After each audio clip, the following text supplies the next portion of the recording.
Saudações, segue então esta entrevista com o professor Carlos Queiroz, um proeminente treinador de futebol que dispensa qualquer tipo de apresentação.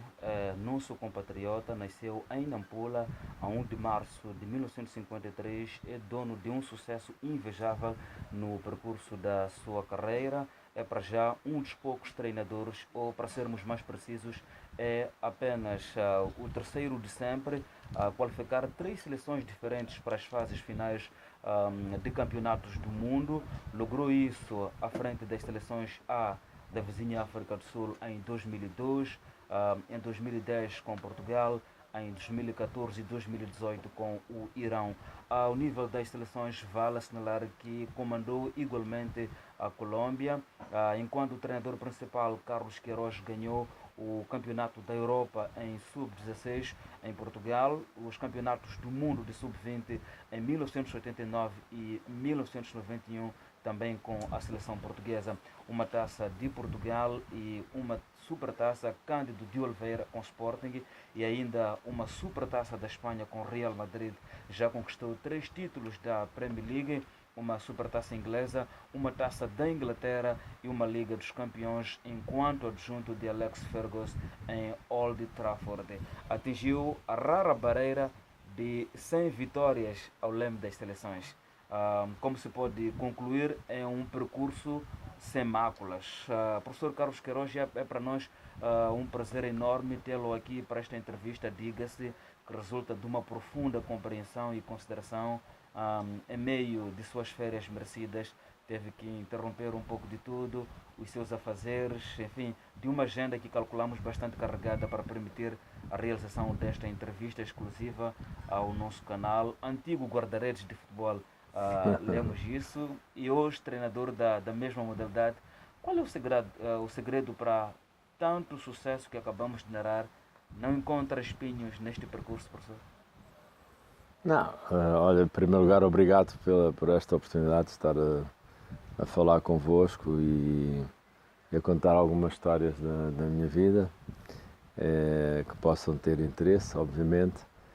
O segredo, depois de muitos anos, foi realmente uma paixão pelo jogo, paixão pelo futebol, que já veio de casa. O meu pai foi jogador no 1º de Maio, uns bons tempos de grandes jogadores como Matateu, Mário Wilson, Juca, Costa Pereira, Fernando Lages, e depois foi jogador também e treinador em Nampula, no Ferroviário, toda a vida jogou no mesmo clube e, portanto, o futebol nasceu comigo à sopa, ao mata-bicho. Eu costumo lembrar aqueles dias que ainda era pequenino, ficava à porta do portão à espera que o meu pai chegasse a casa de mim, depois do jogo. Eu estava no portão, quando via que ele vinha a rir, eu ouvi música, já sabia que tinha ganho. Quando vinha mal disposto. Eu sabia também. Isso foi, ajudou-me a compreender qual era a diferença desse pequenino entre ganhar e perder. E os empates, como é que o papá celebrava? Os empates continuávamos a sair e a passear, mas isto para dizer que essa paixão do desporto e do futebol foi, digamos, aconteceu naturalmente pela envolvência familiar que eu tive, mas também porque nesse tempo em Moçambique, eu diria que a velha geração, eu já pertenço à geração dos dinossauros do desporto também em Moçambique. O desporto era o nosso passatempo, era o nosso hobby, era tudo. Naquele tempo nós não tínhamos televisão, não tínhamos grandes divertimentos, não se diversificava muito a atenção. E então nós começávamos a jogar, o nosso passatempo era jogar de manhã, depois do almoço era jogar e à noite era jogar. Portanto, era um dia de futebol. No futebol, era atletismo, era basquete, era tudo o que fosse desporto, naquele tempo era uma atração. O professor Carlos Queiroz teria experimentado outras modalidades? Sim, eu também pratiquei. Repara, as épocas, principalmente no Norte mais, eram épocas curtas, porque os clubes não eram muitos. E, portanto, a gente começava a pré-época, às vezes havia mais tempo de pré-época do que propriamente de campeonato.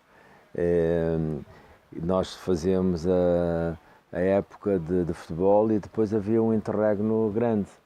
E como não podíamos ficar parados, eu desde criança dediquei-me a tudo o que eu pudesse jogar, desde o handball, basquetebol, voleibol, divertia-me com o voleibol, eu não jogava, mas entrava, natação, fiz natação, enfim, tudo.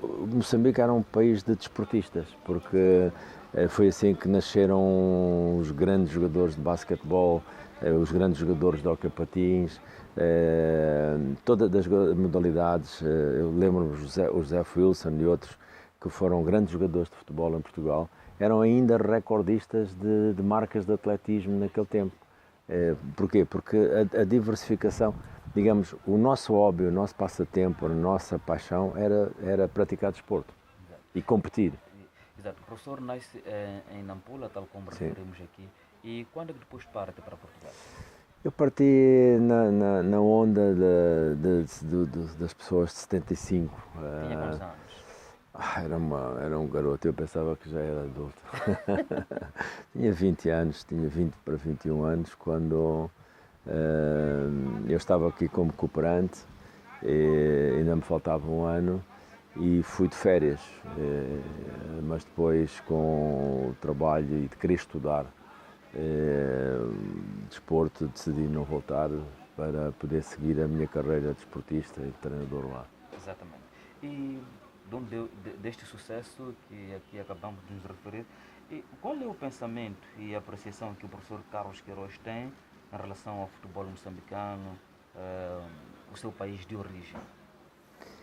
Eu acho que o futebol, sendo uma instituição das próprias instituições e estruturas e sistema vigente de todas as questões que Moçambique atravessou, desde a matriz política, depois a matriz económica, que tem afetado bastante, a matriz de conflito social e de guerra. O futebol não pôde, de forma nenhuma, ficar indiferente a todos esses enquadramentos, porque o futebol é uma instituição que é consequente do melhor bem-estar ou pior bem-estar de uma sociedade. Se a sociedade está, em termos de economia, de potencial de PIB, das suas atividades económicas, sociais, culturais, num momento bom, normalmente o futebol começa a ser melhor, porque existe mais investimento, existe mais disponibilidade das pessoas para apoiarem as modalidades esportivas e, neste caso, o futebol. Portanto, é preciso dizer que o futebol em Moçambique, no fundo, hoje reflete e espelha todas essas etapas de desenvolvimento ou de estagnação que o país sofreu, ao nível das infraestruturas, ao nível da formação de quadros, ao nível da formação de jovens jogadores, porque todas as coisas estão ligadas. Agora, eu penso que neste momento, desde que Moçambique estabilizou uma linha política, económica e social mais clara e mais bem definida, numa determinada direção, eu julgo que o futebol podia estar,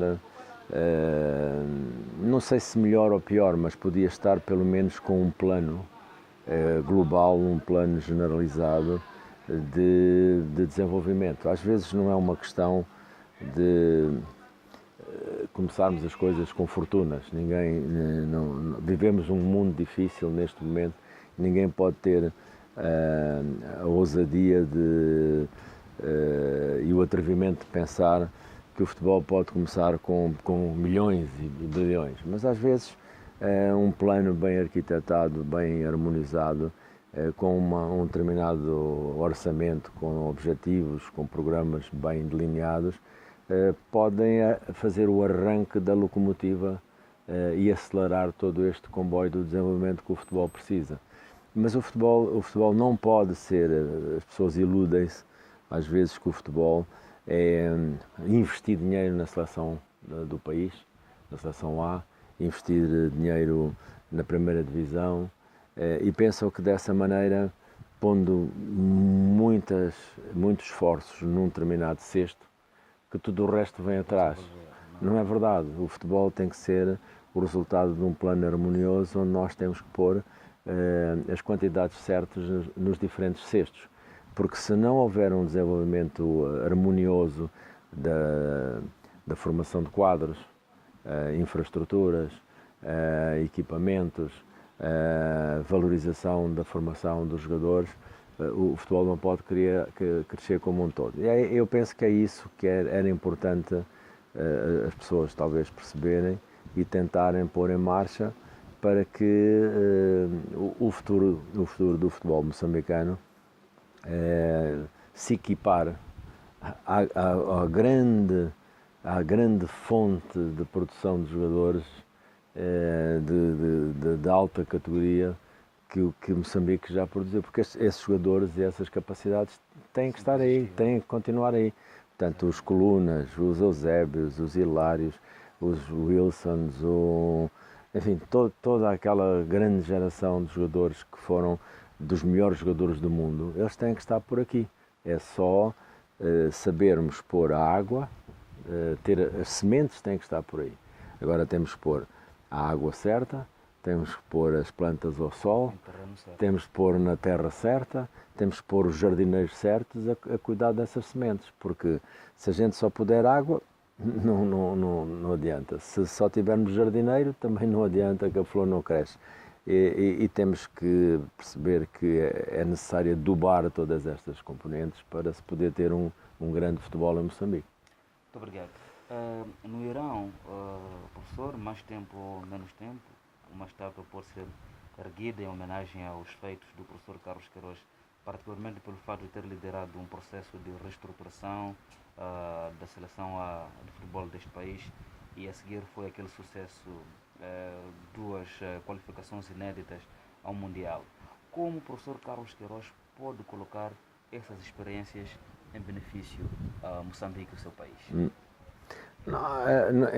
No futebol e na vida há dois caminhos que são muito simples e são muito claros para se fazerem coisas. Um caminho, que é o que a maioria das pessoas gosta, é acreditar que vamos ganhar a lotaria. Esta é uma maneira de estar na vida, é jogar na lotaria, e pode ser que um dia, entre milhões e milhões de hipóteses e milhões de pessoas a jogar, pode ser que a lotaria nos calhe a nós e a gente resolveu tudo na vida, não é? Portanto, esse é um caminho que é também legítimo, é respeitável. Você vai ficando cada vez mais pobre, mais miserável, mais desgostoso, mais desesperançado, mas vai comprando a lotaria. Pode ser que a sorte lhe toque à porta, e este é um caminho enfim, que se pode seguir. Depois o outro caminho é o caminho das oportunidades que vêm todas mascaradas de fato de trabalho, de capacidade, de trabalho, de empenhamento, de visão, de determinação. Só que este caminho, como eu disse, estas oportunidades e estes caminhos vêm mascarados de um fato de trabalho. E isso, muitas pessoas não gostam de vestir esse fato de trabalho. Sabe aquilo que a gente quando trabalha, transpira, cansa-se, a malta não gosta muito disso. Prefere jogar na lotaria, ficar à espera que um dia o grande prémio, o jackpot do Totoloto, caia em casa. Ora bem, o Irão foram 11 anos de trabalho sistemático, muito parecido. Foi uma segunda experiência que eu tive na minha vida em seleções, que foi muito parecida com aquilo que eu fiz nos primeiros 12 anos quando estive à frente da seleção portuguesa. Foi um trabalho aprofundado, metódico, sistemático, muito rigoroso, ambicioso, com falhas. Tivemos momentos que tivemos que fazer inflexões, tivemos que fazer ajustamentos. Exatamente, os processos. Não se pode imaginar ter um futebol português como hoje é fluorescente, sem ter perdido algumas vezes. Às vezes temos que perder, porque os outros também estão na competição, também querem ganhar. E, portanto, a gente aprender, fundamentalmente, quando perdemos, aprender dos erros que cometemos. Portanto, o Irão foi, no fundo, isto. O Irão foi um trabalho que nós começámos para 2014, em que nós criámos uma geração de jogadores para fazer o Mundial de 2014, mas, ao mesmo tempo que estávamos a preparar 2014, eu comecei a pegar a geração de 17 anos para 2018. Portanto, quando acabou o Mundial de 2014, esta geração com 17 anos, 16, 17, 18 anos, que tinha estado a trabalhar também comigo 4 anos, começou a integrar a seleção A, e depois o trajeto para 2018, fomos a primeira equipa do mundo a classificarmos para o Mundial, só com vitórias, menos golos sofridos, fizemos um Mundial em que nos calhou logo a melhor equipa africana na altura, Marrocos, o campeão da Europa e o campeão do mundo, e fizemos um campeonato do mundo muito digno, que aliás Marrocos ficou praticamente logo afastada, e até ao último jogo não se sabia se era a Espanha, Portugal ou Irão que sairia fora. Até diria mais, se a seleção do Irão se chamasse qualquer coisa como Alemanha ou assim Brasil com outro nome, o barco dentro do campo tinha ficado mais equilibrado, porque enfim, foi por um triz que ou Espanha ou Portugal não ficaram eliminadas, mas isso não foi, digamos, o mais importante para o país. Não foi bom para mim e para os jogadores, porque queríamos ir mais além, o país também se divertia bastante se nós tivéssemos ido mais além, mas o mais importante de 2018 é que ficou um legado técnico, ficou uma geração de jogadores, que agora vai sustentar a Seleção Nacional do Irão para os próximos 10 anos. E esse é o maior campeonato do mundo, a maior vitória do campeonato do mundo que o Irão ganhou em 2018. Exatamente, um sucesso. É comum no país que a cada desaire ao nível da seleção A, nos lembramos da necessidade de potenciação da pesquisa e formação. Como é que, na opinião do professor Carlos Queiroz, a pesquisa, a formação deve ser feita em Moçambique? Carlos Queiroz, tal como dissemos, tem aliás uma excelente passagem pelas seleções de formação em Portugal. O desenvolvimento do projeto da seleção não pode ser... as pessoas pensam, isto é assim, e tem razão. Quando a seleção A está a ganhar, ninguém se preocupa, ganha um jogo, toda a gente vai ao jantar depois do jogo, toda a gente vai tirar fotografias, toda a gente quer estar ao lado dos jogadores e do treinador, principalmente. O treinador de futebol é o homem mais sozinho que existe no mundo. Quando ganha, está sozinho, porque os jogadores vão se divertir com os dirigentes vão dar palmadas nas costas aos jogadores, à família. Quando perde, o treinador está sozinho. Mas esse é o preço da nossa profissão, nós sabemos que é assim e, portanto, é por isso é que gostamos disto. Se nos iludirmos com esta situação, é porque não percebemos nada de futebol. Mas a questão fundamental é esta.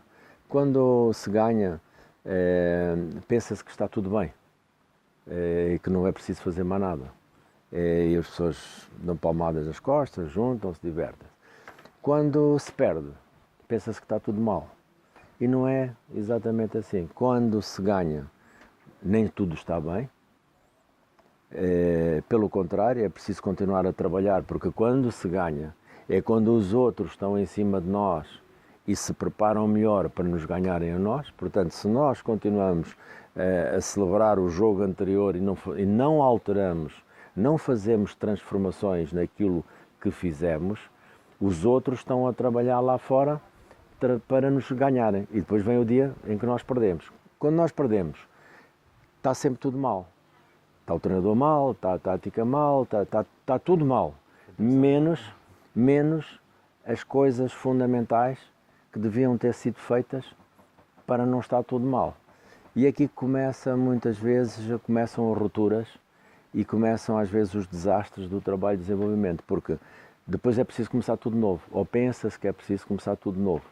Portanto, a grande questão que é importante ter em mente nestas situações é que a cada jogo, ganhe-se ou perca-se, há sempre mais e melhor coisas que têm que ser feitas.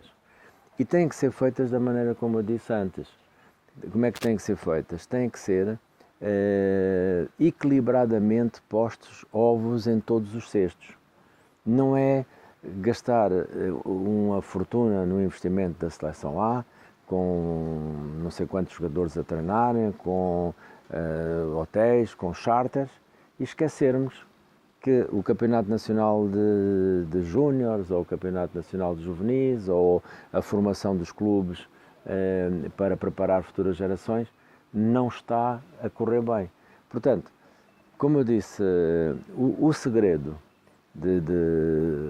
veja-se, por exemplo, o caso de Portugal hoje, que desde 89, 91, com o legado técnico, a concepção técnica que foi criada, Portugal tem germinado ano após ano,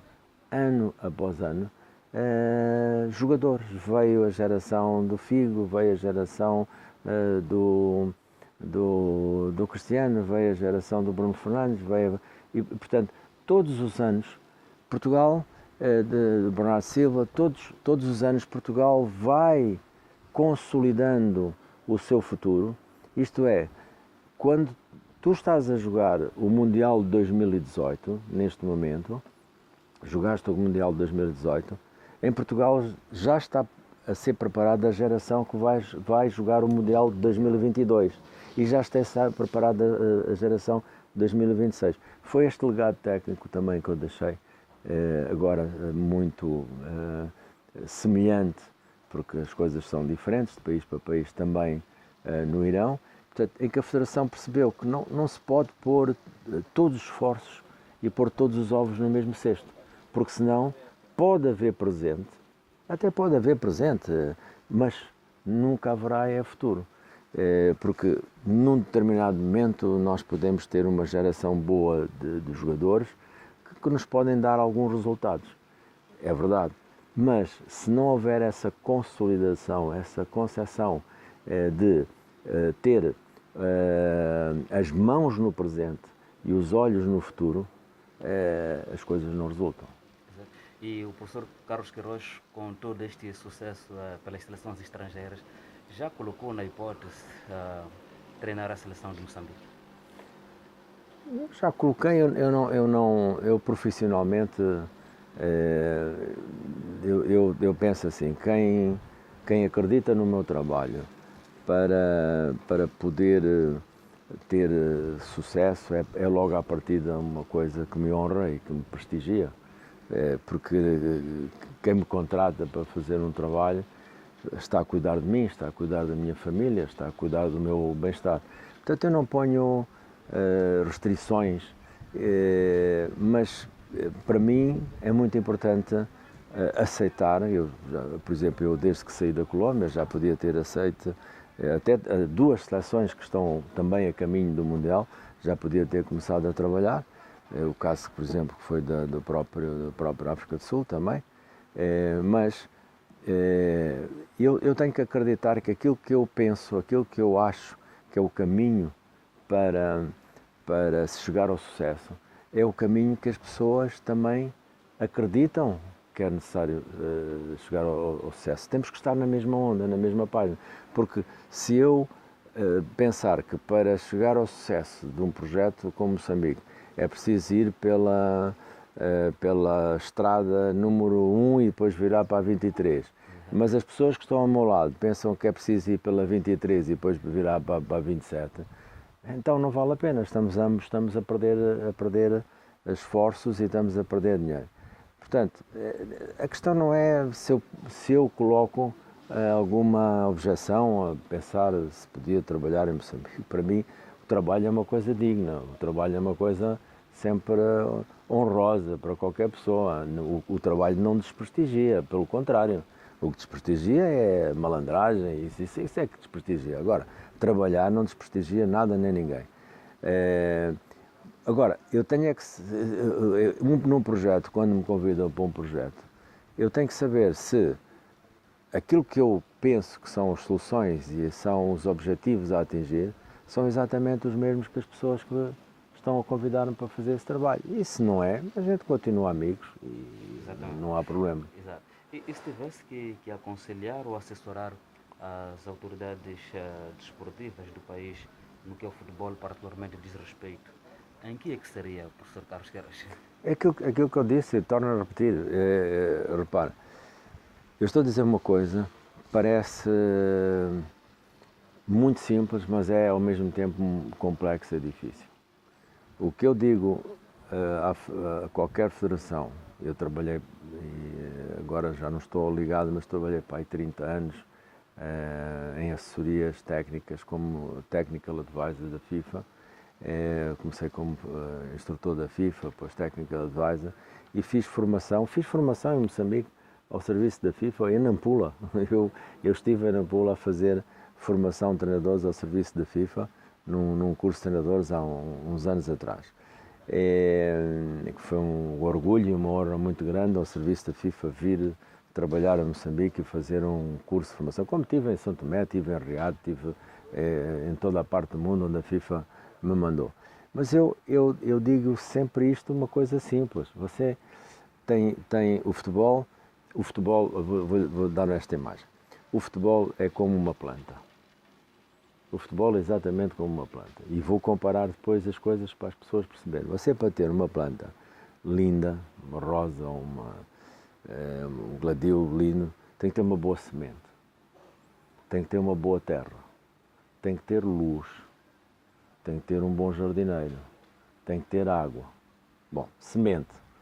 Não haja dúvida que Moçambique tem uma genética de jogadores sobre as quais não há dúvidas. Agora temos que ter terra. O que é terra? São as infraestruturas e os equipamentos onde nós vamos meter a semente. Depois tem que ter água. O que é água para um jogador crescer? É o sistema competitivo que o país tem. Tem que haver competição, uma competição boa. Depois tem que ter luz. O que é luz? É o treino dos jogadores, a preparação. O que é o jardineiro? São os treinadores. Portanto, se nós compararmos o futebol ou o basquete, ou seja, a esta imagem do que é fazer flores lindas ou fazer um algodão lindo, as pessoas ficam a perceber que não podem pôr só dinheiro no jardineiro. Isto é, imagina, você quer desenvolver o meu clube ferroviário de Nampula e compra o Cristiano Ronaldo para ir para lá. Vai ganhar o campeonato? Não vai, porque aquele campo não vai ganhar o campeonato. Se não tiver um treinador bom, não vai ganhar. Se não tiver um resto de uma equipa boa, se não tiver um sistema competitivo bom, se não tiver arbitragem boa, não vai ganhar. Portanto, o que é que eu quero dizer? As pessoas têm que entender que uma coisa é a seleção A, uma coisa é a primeira divisão, outra coisa são as outras componentes todas que têm que crescer harmoniosamente.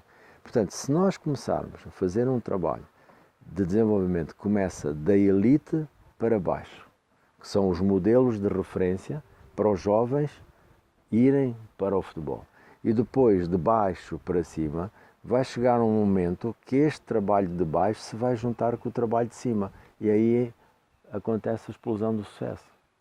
Exatamente. E como é que Moçambique pode conseguir atrair grandes clubes da Europa para as sinergias, as parcerias necessárias para a formação dos jogadores? Parece que o problema de Moçambique está mesmo na formação. Não, mas é que eu acho isso. Eu venho a Moçambique, tenho vindo sempre a Moçambique há anos e anos e tenho estado aqui porque eu gosto, porque é a terra onde eu nasci. Acho que há muita coisa que Moçambique tem que começar por dar o seu próprio exemplo, não é? Moçambique não pode continuar, porque eu já ouço esse argumento, Desde o primeiro dia que eu vim, voltei depois da guerra civil, portanto, esse argumento é sempre aquele que me põem dirigentes esportivos, treinadores, as sinergias, parcerias. Moçambique tem que dar o primeiro exemplo. Primeiro tem que fazer as primeiras coisas bem em casa, para as outras pessoas de fora poderem acreditar que vale a pena essas parcerias. Primeiro, o mundo está numa situação económica muito difícil. O mundo tem problemas, especialmente agora desde o corona, de financiamento, problemas económicos, de desemprego. Não existe já muita gente disponível para essa coisa, essa família, essa ideia errada dos doadores, dos financiadores, dos que deitam dinheiro. Isso é uma ideia que se criou erradamente aqui em Moçambique e que tem viciado muito os nossos raciocínios e tem condicionado muito os nossos raciocínios. Eu lembro quando eu vinha cá, no princípio, então o Carlos Queiroz veio cá, então é um projeto, então, pode dizer-me quantos milhões é o projeto? Era logo a primeira pergunta que os seus colegas me faziam. Então vai ajudar em bolas e não sei o quê. E de quanto é que é os milhões? Se eu não falasse em milhões, já o seu colega já não me entrevistava. Primeiro, quando eu comecei cá, começaram-me a perguntar se eram em centenas. Depois, passado 2 anos, em milhares. E depois, se eu não falasse em milhões, já ninguém me entrevistava, deixaram de me entrevistar. Os milhões têm que começar aqui, a riqueza está aqui. Está aqui como? Na minha opinião. Não é o custo monetário? Não é só o custo monetário. Aqui é preciso, por exemplo, se você for a Lixinga, se for a Pemba, se for a Nampula, existem, neste momento, dezenas e dezenas de empresas, pequenas, médias e grandes. O Carlos Queiroz chega a Lixinga, ou chega a Nampula, ou chega a outra pessoa, ou chega ao Figo, chega a quem. Então, se vem a Moçambique, então e o seu projeto? É, por exemplo, sim senhor projeto. Quantos milhões? Era logo a primeira pergunta. Mas você tem alguma... Quantos milhões? Milhões de quê? Só se for de milhões de formigas, que há muito. Não.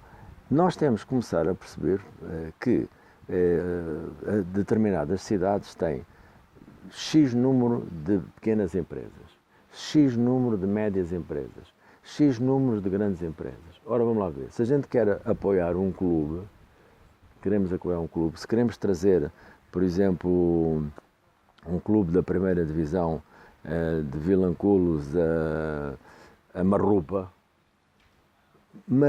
como cidade toda tem que se envolver, a comunidade toda tem que se envolver para poder ter o privilégio de ter uma futebol de primeira divisão, apoiando a equipa local. Porque não pode estar à espera, ninguém pode estar à espera que seja o Manchester United que vai fazer uma parceria com o Marrupa Futebol Clube.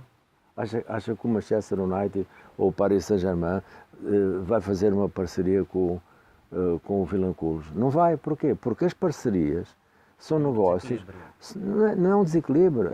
Uma parceria é quando 2 partes se juntam e estabelecem interesses comuns, mútuos interesses. Mas se eu tiver uma parceria em que eu dou tudo e você não me dá nada, isso não é uma parceria. Isso é fazer misericórdia. E é este conceito de pedinte e misericórdia que nós no futebol temos que acabar com isso, porque isso não existe, é uma ilusão. Ninguém dá nada de graça. Ouça, isso das pessoas pensarem, ele doou isto. Eu disse doou. Eu quando ouço que uma pessoa doou, eu não olho para o que ele doou, eu olho para aquilo que ele leva. Porque quem dá qualquer coisa, eu olho logo para trás, o que é que ele está a tirar, ou por cima ou por baixo. Esta é a mentalidade que eu acho que tem que ser rejuvenescida. Tem que ser rejuvenescida para quê? Para que as pessoas, quando estabelecem um diálogo, saberem, meu amigo, eu aperto a sua mão com a mão direita, você aperta-me com a esquerda. E a minha mão direita, com a sua mão esquerda, vai ficar mais forte para fazermos qualquer coisa. Portanto, nós temos que começar por ver quais são as capacidades locais nossas, vermos a realidade em que nós estamos, e começar devagarinho a subir. Este ano temos mais meios, investimos aqui, temos mais meios, investimos aqui, e de cima investir na seleção A para dar exemplos a todos que vale a pena investir neste processo. Até que vai chegar um ano, em 4, 5 ou 6 anos, que este processo que vem de baixo para cima se vai juntar ao processo de cima. E como eu disse, no momento em que essa colagem se faz, a pirâmide está formada. Isto é, quando se fala em pirâmide de desenvolvimento esportivo, não se pode pôr só ovos na pirâmide de cima ou pôr só ovos na pirâmide de baixo, como se falava antigamente. Massificação desportiva. Massificação. O desporto não é para maços. Para maços é para maços de pedreiro, maços de cigarros. Isso também. Massificação é uma ideia errada que existiu, que foi, pensava-se que pela base, pela superficialidade, era possível construir a elite. Não é. E outra altura, pensou-se que pela elite se consegue desenvolver o número de jogadores. O vetor número e o vetor qualidade são duas linhas que se têm que interceptar à medida que ambas vão crescendo. Não se pode pôr só uma estratégia de desenvolvimento quantitativa ou uma estratégia de desenvolvimento qualitativa. Tem que se criar uma plataforma metódica para estas duas componentes trabalharem de forma a que, quando elas se interceptarem, então forma a tal pirâmide de desenvolvimento. É assim que se faz. E o professor Carlos tem alguns projetos individuais de desenvolvimento de futebol ligados a este pensamento para essa repressão em Moçambique? Não, olha, eu agora já, com a minha idade, já não estou muito para projetos. O meu projeto é o hoje, é o dia a dia. O que eu faço na minha vida, na parte pessoal e privada, tenho as minhas atividades, sociais, com uma determinada lógica, isto é, uso as minhas capacidades e os meus recursos para ajudar um determinado tipo de pessoas a encontrar um caminho de vida sólido e construtivo.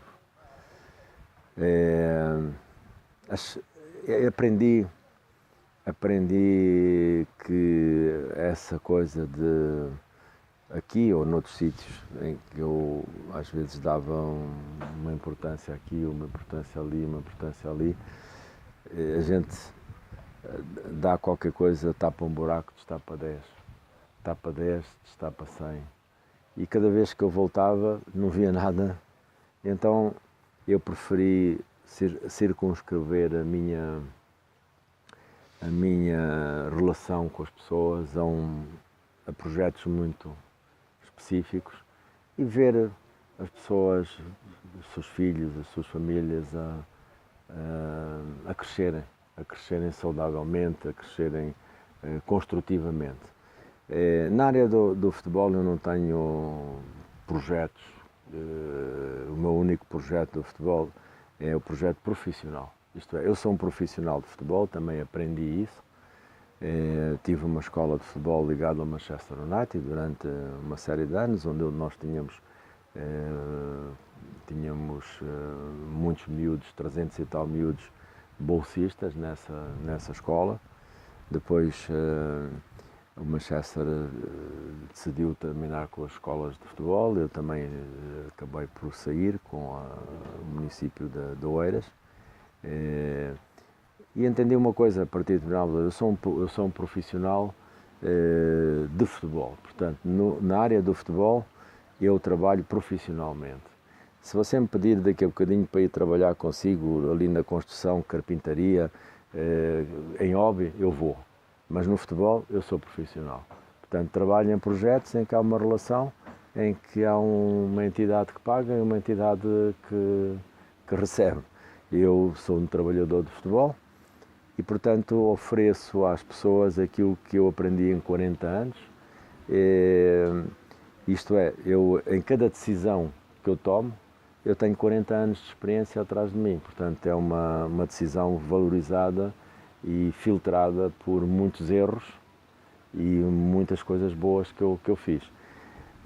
Se me convidar para daqui a bocado irmos ali ajudar pessoas a plantar mandioca, eu vou, mas isso é fora porque não é a minha profissão. Se os profissionais que plantam mandioca ficarem aborrecidos comigo porque eu estou a tirar trabalho a eles, eu venho embora. Exatamente. O professor Carlos Queiroz tem a noção da admiração, do respeito, da simpatia que o povo moçambicano tem por si, por este fato de nunca ter escondido a sua origem? Eu sinto, as pessoas manifestam isso e eu procuro sempre corresponder e responder com minha humildade e com minha gratidão a essas pessoas. Estar perto delas, senti-las e conviver com elas, porque às vezes nós, em diferentes áreas, até na política, até na canção, na música, na pintura, as pessoas crescem, sabe, a televisão faz-nos, os meios, os mídias fazem-nos crescer e parece que nós ficamos assim uns monstros inacessíveis, que vivemos assim num mundo. E é importante que no dia a dia essas pessoas que nos respeitam e nos admiram saibam que também estão a contactar com seres humanos como elas, que eu também tenho os meus dramas, os meus problemas familiares, as minhas debilidades, as minhas virtudes e, portanto, quando as pessoas manifestam abertamente essa simpatia e essa admiração, eu procuro sempre responder a todos, para as pessoas também perceberem que nós somos pessoas simples e pessoas que estamos perto delas e que vivemos o mesmo mundo e partilhamos o mesmo mundo. É o mínimo que eu posso fazer como forma de gratidão por essa simpatia que você referiu. Ainda bem. As suas passagens por Irão, África do Sul, Emirados Árabes Unidos, Colômbia, onde é que teve excelentes momentos que o marcaram e pode partilhar contando aqui algumas histórias? Para mim, todos, porque depois de uma vida corrida em todo o mundo, o futebol levou-me a toda a parte do mundo, eu só tenho, para uma criança que nasceu em Nampula, vocês hoje têm televisão, têm mídia, têm estas coisas todas, internet, vocês não acreditam, eu quando tinha 10 anos, 11 anos, eu já tinha 10 anos, eu pensava que o mundo era ali, que acabava ali, eu não sabia que... Era tudo Nampula. Eu pensava que era tudo Nampula. E o futebol teve... eu fico grato ao futebol porque o futebol levou-me a todo mundo, a conhecer o mundo, a conhecer pessoas, diferentes pessoas. Eu saí, fui para a América, fui para Portugal, fui para o Japão, fui para a China, para a Austrália, Médio Oriente, Irão. E eu saí para um mundo diferente, um mundo de pessoas diferentes. Para o fim de 40 anos de andar por toda a parte do mundo, chegaram a uma conclusão que afinal o mundo é Nampula. O mundo, afinal as pessoas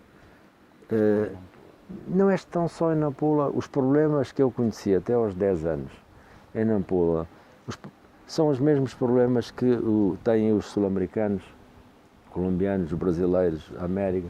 São pessoas que choram, que riem, que trabalham, que levam crianças às escolas, que ficam no tráfego, que discutem coisas políticas, dançam, cantam. E no fundo o mundo é tão igual, as pessoas são tão iguais, porque os problemas são tão comuns às pessoas que os humanos acabam por descobrir que os humanos eram todos iguais na sua essência, na sua natureza. Isso foi um privilégio que o futebol me deu, que me vai tornar eternamente grato até o último dia da minha vida. Se não tivesse sido do futebol, eu não tinha tido possibilidades de perceber que o mundo é bonito, que as pessoas vivem problemas comuns, e só me sinto às vezes triste e angustiado por esta doença que as pessoas dizem, e falam muito do Covid agora, não é? Do corona, e que realmente é uma doença, que é um vírus que afetou o mundo em termos de relações sociais, económicas, sim, é verdade. Mas sabe qual foi a doença para mim que eu descobri no mundo mais grave que vive a humanidade no século XXI? É a intolerância. A doença para mim mais grave é a intolerância, que felizmente o futebol é um exemplo, o desporto é um exemplo que as sociedades têm que adotar. Repara, eu comecei a jogar futebol, e hoje quando se joga futebol, quando a gente está numa equipa e quer ganhar, eu nunca quero saber se a pessoa que está ao meu lado é negra, é amarela, é azul, é encarnada, se leva o Corão ou a Bíblia. Para mim, quando estão na minha equipa, têm que me ajudar a ganhar. Somos todos companheiros. Eu quero lá saber se é o japonês, se é um muçulmano que marca o golo. Eu quero é ganhar, não é? E quando estamos a jogar contra os outros, a gente às vezes não se zanga porque mas é porque deu-me uma canelada. Agora, eu não vou perguntar se a canelada de um cristão me dói mais do que um judeu, ou do que um... Canelada é canelada, um tackle é um tackle. Do outro lado, ganhamos, empatamos e a vida continua. Esta não tolerância do mundo que existe no futebol, naturalmente, está na natureza do desporto, é uma coisa que eu não consigo compreender como é que não se estende mais tranquilamente e harmoniosamente pelo mundo inteiro. Eu tive a ocasião de jogar com a seleção portuguesa contra equipas israelitas, sauditas, e os jogadores, nós somos companheiros das Nações Unidas do futebol. Eu chamo o meu mundo é as Nações Unidas do futebol. Há muita solidariedade. E é uma solidariedade, amizade. Eu tenho amigos na América do Sul, no Japão, na China, na Arábia Saudita, nos Emiratos, no Irão. Do meu nome ainda agora para o Iraque. E quando é futebol, as pessoas viram mais pessoas facilmente. Todos unidos nesses são mais facilmente pessoas simples. Eu acho que esta doença da intolerância é, na minha opinião e no meu sentir, muito mais grave do que o próprio corona, do que o próprio Covid. Infelizmente. Professor Carlos Queiroz, não sei, agora quase sem clube. Sim, clube tenho, que é o Manchester United. Tenho um clube, é o único clube que ao sábado e ao domingo me faz irritar quando não ganha. Exato, mas não estou a trabalhar, não, neste momento não. Neste momento estou em... O presente e o futuro então ele reserva? O meu futuro é o presente.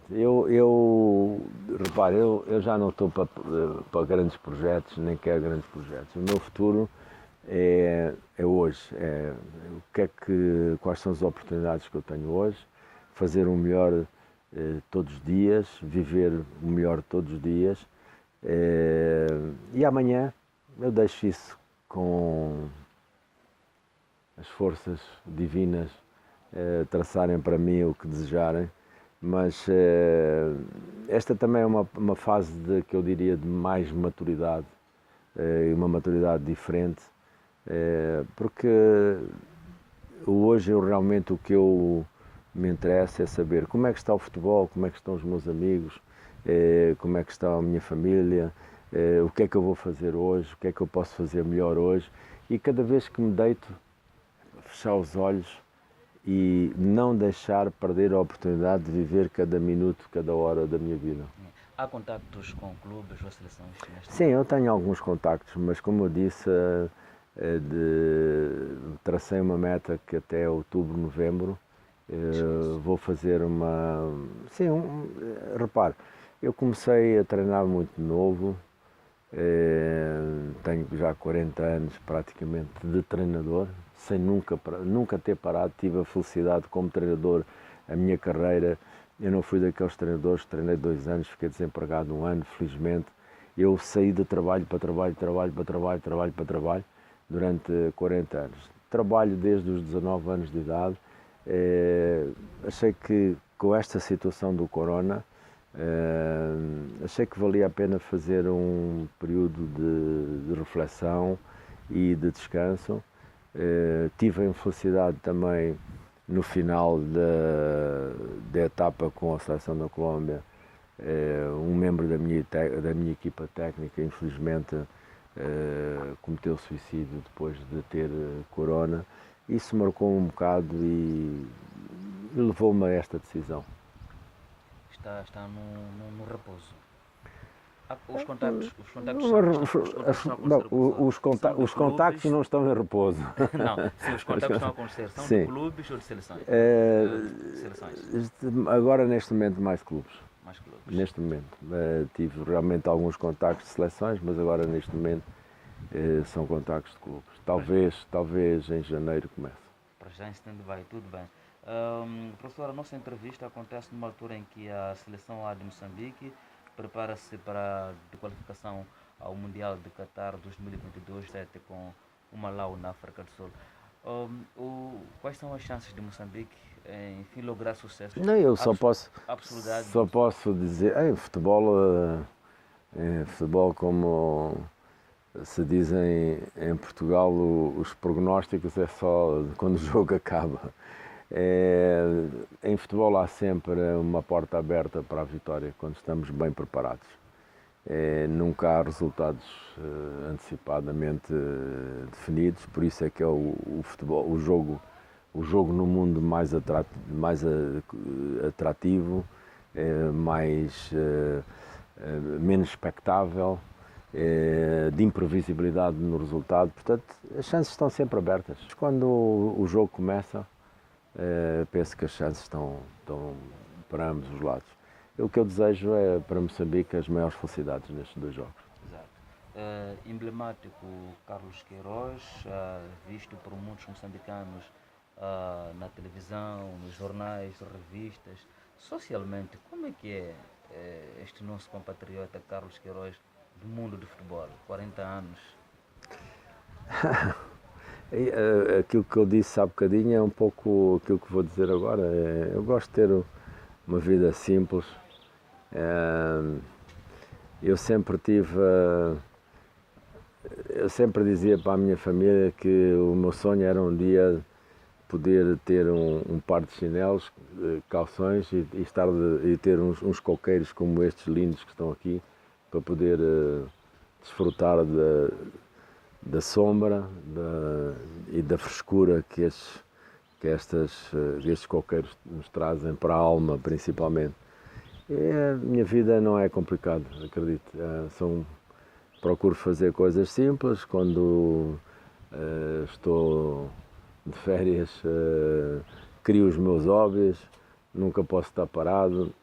Gosto de fazer tudo, desde cozinhar, construção civil, canalização, eletricidade, fazer horta. É isto que eu gosto de fazer desde pequeno. Pois é.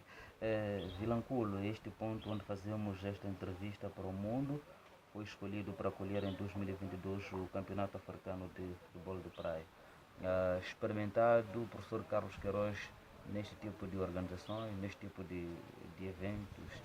Como é que olha para esta decisão, esta escolha da CAF, conhecendo a realidade, as características de Vilanculo e para a dimensão deste evento que se perspectiva, que acontece aqui? As condições estão todas aqui. A capacidade de alojamento, as areias. Agora é só pôr mãos à obra, começar a trabalhar e começar a preparar, receber essas equipas, de forma que esse evento desportivo tenha um sucesso duradouro e tenha impacto. Porquê? No futuro, porque a vinda dessa competição para aqui vai trazer meios de comunicação, vai trazer uma envolvência que vai não só desfrutar deste ambiente maravilhoso que Vilanculos pode oferecer, das condições de alojamento para as equipas e da prática da competição, como as praias próprias apresentam, mas depois a consequência natural desse torneio, que é a promoção e a imagem que pode beneficiar no futuro as próprias comunidades que aqui estão, a indústria hoteleira, os empregos, o trabalho, o sucesso, trazendo e aportando mais valias para mais turistas virem aqui pelo conhecimento que tomaram quando essa prova se realizou nesta cidade. Exatamente. E acredita no sucesso deste evento a acontecer aqui?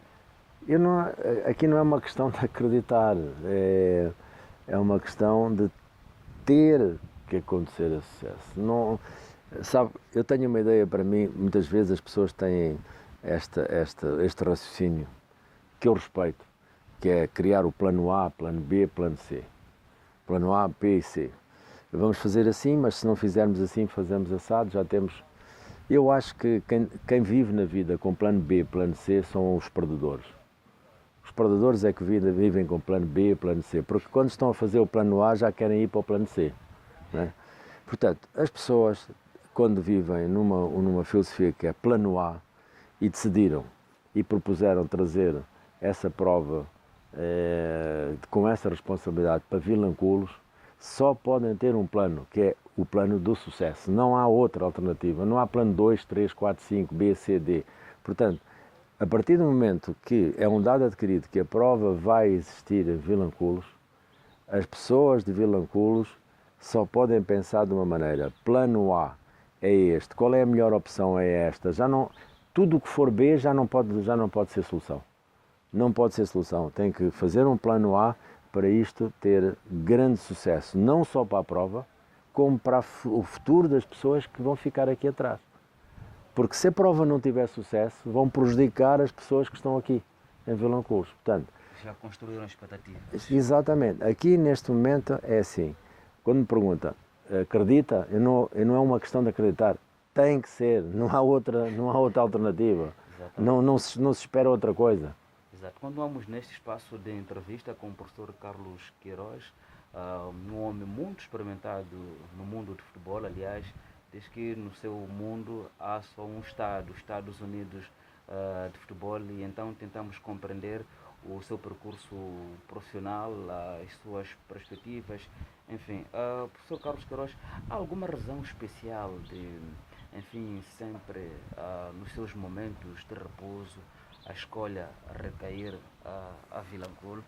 Em momentos de férias está quase sempre em Vilanculo. Aliás, sabemos que tem uma residência aqui. Alguma razão de ter fixado a sua residência, outra residência aqui? Bem, eu conheço, se eu responder a essa pergunta, acho que os meus amigos de Nampula, da Ilha de Moçambique, vão ficar um bocado aborrecidos comigo. Mas ela terá que ser respondida. Sim, não, eu acho que a beleza natural é indiscutível, a atração destas praias magníficas e deste ambiente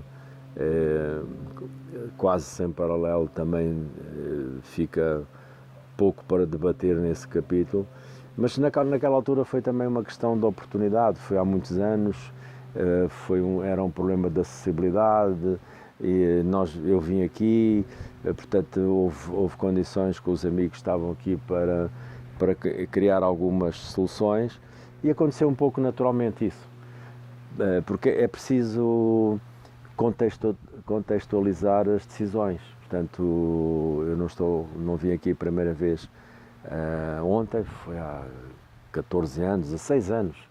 E há 16 anos, em Moçambique, viajar até à ilha, não era tão fácil como é hoje, não é? Portanto, O facto de depois, nessa altura, o Vilanculos também já ter o aeroporto também a funcionar, que dava acesso a Joanesburgo, portanto os meios de comunicação eram todos mais fáceis e as coisas aconteceram assim, naturalmente. Mas não esqueça a minha ilha de Moçambique, não esqueço a minha praia das Chocas, Nampula, claro que não esqueço, por isso é que também tenho outros projetos mais lá para cima, para o Niassa, onde passo também muito tempo da minha vida pouca de lazer, quer dizer, sempre que posso, não é muito tempo, mas digamos, venho aqui recarregar baterias. Exato. Estamos mesmo na ponta final desta nossa entrevista com o professor Carlos Queiroz. Vou colocar esta inevitável questão. Quando o professor Carlos Queiroz desligar-se ao futebol, ou quando às vezes dá uma pausa, como é o caso, o que é que tem feito ou o que é que vai fazer depois? Vou tentar fazer, eu estou sempre a dizer isto desde os 16 anos ou 17 anos. O meu sonho de criança foi sempre desenvolver aquilo que eu chamava o Projeto Sol. Não sei quando vai acontecer, mas eu continuo a pensar nisso, isto é, onde está sol e calor, eu vou atrás do sol e do calor. Para fazer o quê?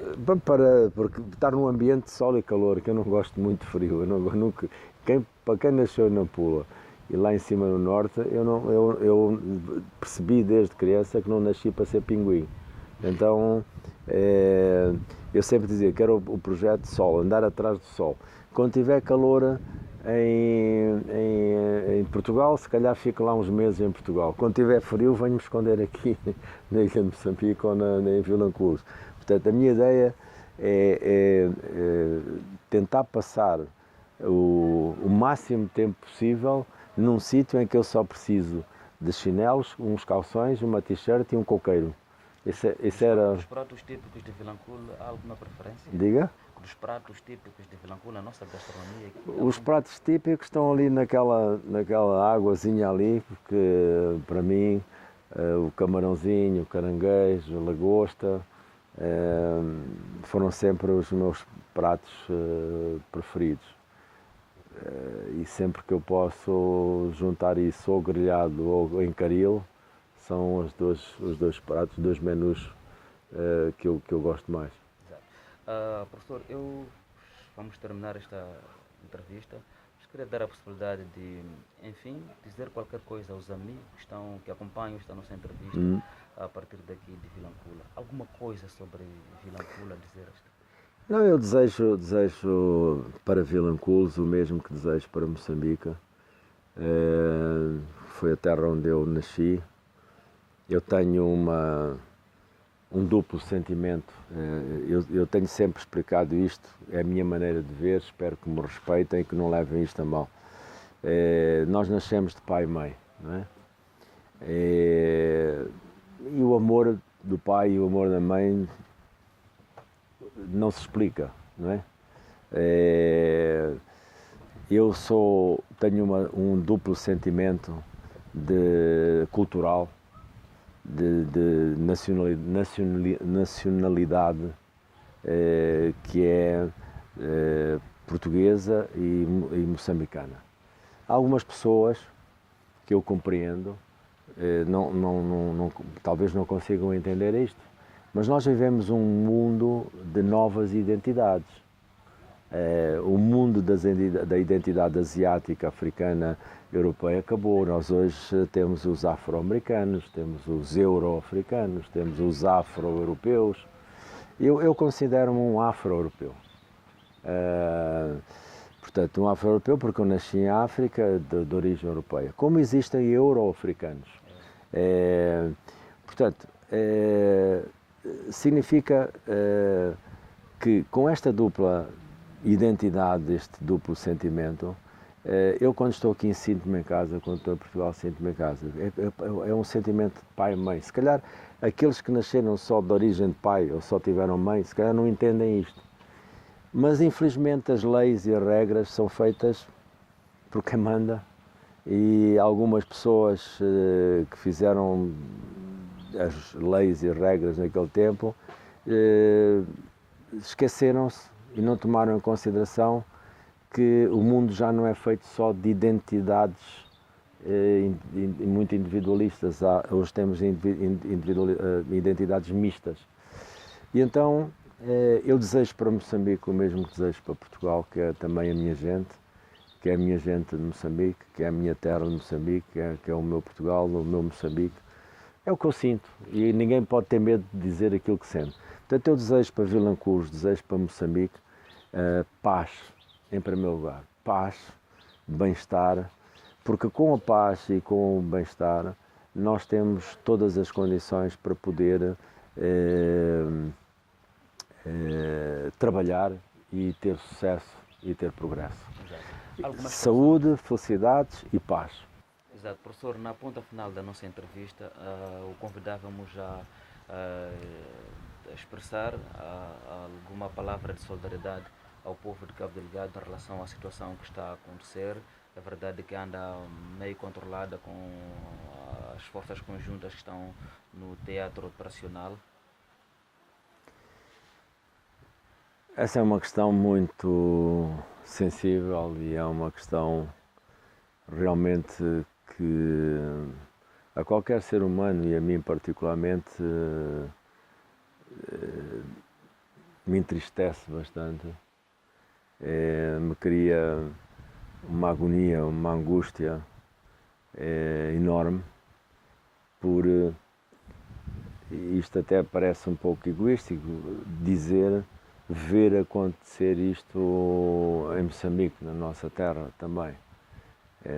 E eu peço desculpa, embora eu não tenha cidadania moçambicana, eu peço desculpa quando eu digo a nossa terra, que ninguém se ofenda, porque eu me sinto na minha terra quando eu estou aqui. Isto era inimaginável há, sei lá, 10 anos, 15 anos, 20 anos, na minha infância, poder pensar que uma situação destas pudesse acontecer na nossa terra, no nosso Moçambique. E isso, diria, revoltou-me até. Eu tenho um sentimento de revolta por ter visto chegar uma tragédia desta natureza a Moçambique. Mas eu não sou político, eu sou do futebol, mas claro que tudo o que nós dizemos tem sempre um impacto social, político e cultural e eu não fujo a isso em termos de responsabilidade. Eu já vi isto acontecer, nós somos, como cidadão do mundo, vi situações destas acontecerem na Síria, noutros sítios, no Afeganistão, enfim, histórias que nós ouvimos na televisão, que vocês nos trazem a casa. Eu acho que esta barbárie no século XXI é inaceitável. Esta barbárie é inaceitável. Não há nada que justifique uma barbárie destas, não há nada que possa justificar um tipo de acontecimento desses. As pessoas que o fazem têm razões, mas provavelmente nós temos que tentar resolver essas razões na base. Agora há uma coisa que eu acho, como ser humano, como cidadão do mundo, há determinado tipo de acontecimentos que se passam no mundo que não deviam ser só problemas do próprio país ou do próprio povo onde esses acontecimentos estão a acontecer. São problemas que deviam ser resolvidos pelas Nações Unidas, porque são problemas que nos dizem a todos como planeta, como seres humanos. Se tem um problema de ébola num determinado país, não é um problema do país A, B ou C, é um problema da humanidade. Quando tem um problema de corona, como é este caso, não é um problema da A, B, C, é um problema neste momento da humanidade. Este tipo de barbárie que aconteceu, infelizmente aqui já aconteceu e se repete noutros sítios, devia ser um problema da humanidade e resolvido por todos na humanidade. E resolvido no sentido de que não haja pessoas que sejam tentadas a seguir este caminho e que as pessoas que depois sofrem este tipo de consequências sejam protegidas a tempo e de uma forma efetiva para não acontecer. Portanto, eu julgo que há muito a fazer. Nós já vemos estes palcos de barbárie no século XXI na Bósnia, Herzegovina, vimos no Afeganistão, vimos no Iraque, vimos...